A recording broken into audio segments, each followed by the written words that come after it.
After you have targeted your ad campaign by location and language, the next step is to determine your bids and budget. Now, by default, this will probably show up as manual CPC, manual cost per click. And over on the right here, we can get an explanation of what this is. It really allows you to set your own maximum cost per click for your ads. So you can say, I only want to pay $1 for a click. You can set that up now. Now, this is a manual bidding strategy because you really set that cost per click yourself. But there are also automated bidding strategies, and I just want to give you a high-level overview of these.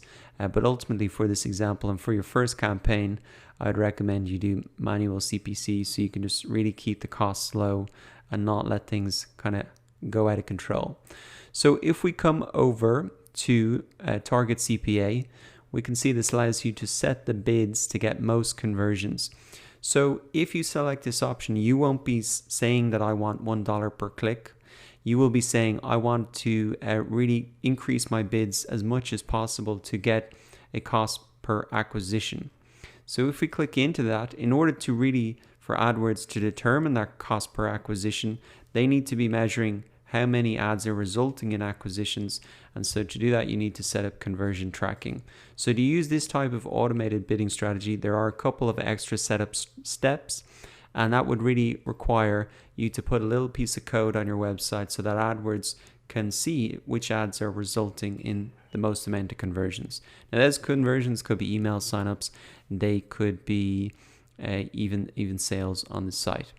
So I won't go into all the details, but I just want to briefly run through these other automated bidding strategies so you have an understanding of what they are.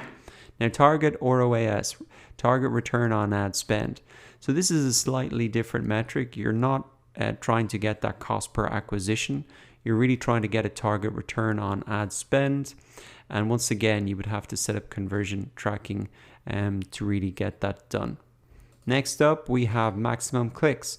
So if you just want to get the maximum amount of clicks on your website, well then this is the option that you would select. Next up, we've maximum conversions. So once again, it's just getting the maximum amount of conversions, not even for a targeted cost per acquisition, but just the maximum again. That would require conversion tracking. Moving on down, we have target search page location. So this is, say, for example, if you wanted to appear in a certain position on the search results, then they will automatically bid as much as they need. AdWords will automatically bid as much as they need to get, say, to the first spot. So you can imagine that that can get pretty expensive. So you want to be careful if you're selecting that strategy. Now, target outranking share, quite similar, but it's not that you're just getting to say the top spot, it's that you could be outranking a competitor. So for example, if I wanted to always be outranking Udacity, well then I could select this option and really put in the domain that I want to outrank, and then I'll always be outranking them. Now coming on down, I have enhanced CPC. So again, we need to set up that conversion tracking, and this will just allow you to get it will actually raise your bids for clicks that seem more likely to lead to a sale or a conversion on your website. So that is just a brief overview of those automated bidding strategies. You can see there is that extra setup process for conversion tracking for a lot of them. And the dangerous thing, I think, if you're a beginner, is that you will be handing over the bid to Google AdWords for them to determine. So that's why I would recommend you really just stick with manual CPC to get started, so you can really understand and control the costs for your first campaign. Now, budget, I would recommend you keep it pretty small. You can just put it in as 20 euros per day to get started.